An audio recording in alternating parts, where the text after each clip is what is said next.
Hello everyone, আসসালামু আলাইকুম। আজকে আমি লাউ দিয়ে গরুর মাংস রান্না করে দেখাবো। প্রথমে আমি সব কিছু রেডি করে নিয়েছি। এবার আমি একটি কড়াইয়ের মধ্যে মাংসগুলো দিয়ে দিলাম। এবার আমি পেঁয়াজ কুচি দিয়ে দিচ্ছি। এবার দিচ্ছি আদা বাটা, রসুন বাটা, জিরা বাটা, হলুদের গুঁড়ো, মরিচের গুঁড়ো, লবণ, আস্ত গরম মশলা আর তেল দিয়ে ভালো করে মাংসগুলো মাখিয়ে নেব।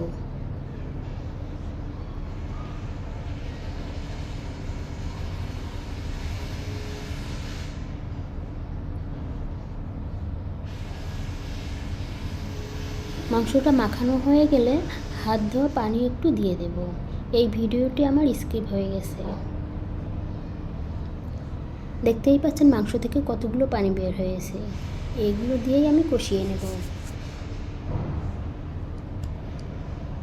মাংস থেকে যে পানিগুলো বের হয়েছে ওগুলো শুকিয়ে গেছে। এবার কষানোর জন্য আরেকটু পানি দিয়ে দিলাম।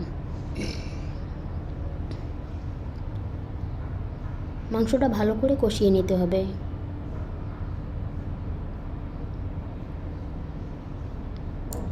মাংসটা ভালো করে কষানো হয়ে গেছে। এবার আমি লাউগুলো দিয়ে দেব। এবার সবগুলো উপকরণ ভালো করে মাখিয়ে নেব।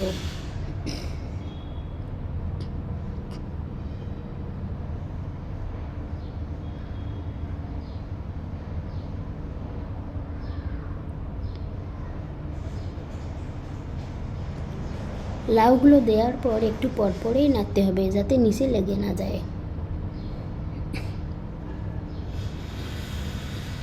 দেখতেই পাচ্ছেন লাউ থেকে কতগুলো পানি বের হয়েছে। এটা দিয়ে ভালো করে কষিয়ে নেব।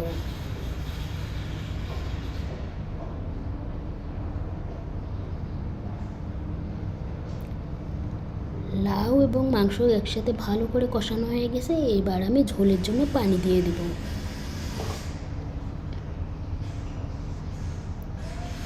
এবার আমি 15 মিনিট জাল করে নেব। 15 মিনিট পর ফিরে এলাম। দেখতেই পাচ্ছেন ঝোলটা একটু কমে গেছে। এরপর আমি আরও 5 মিনিট রান্না করে নেব।